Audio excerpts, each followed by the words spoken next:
السلام عليكم. مرحبا بكم في قناتكم طبخ سهل وبسيط. اليوم إن شاء الله سوف أقدم لكم فكرة بسيطة لتحضير وجبة الغداء. نبدأ على بركة الله. لدينا كيلوغرام من الفول، وكيلوغرام من البازلاء، وحبة من الطماطم، وفصين من الثوم، وزيت الزيتون، وملعقتين كبيرتين من البقدونس والقزبر، والماء الكافي للطهي، والكمون، وملح، والفلفل الأسود، والفلفل الحار، والفلفل الأحمر الحلو.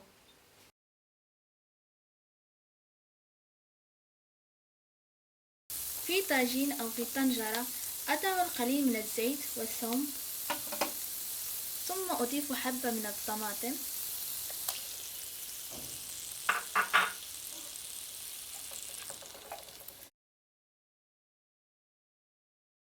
وأحرك قليلا حتى يذوب الثوم،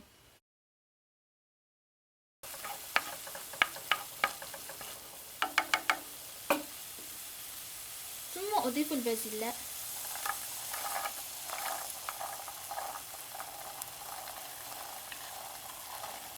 والفول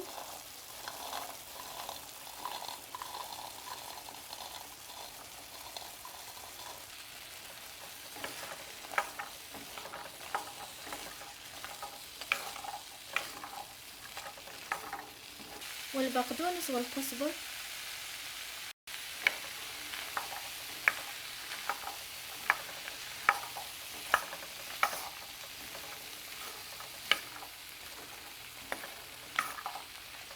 ثم أضيف القليل من الفلفل الأسود والفلفل الحار والفلفل الأحمر الحلو والملح،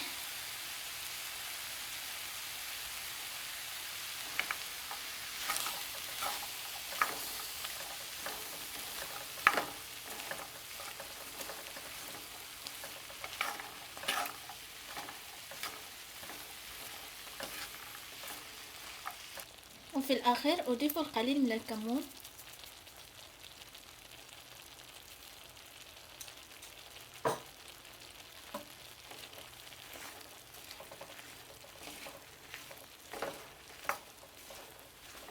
والماء الكافي للطهي،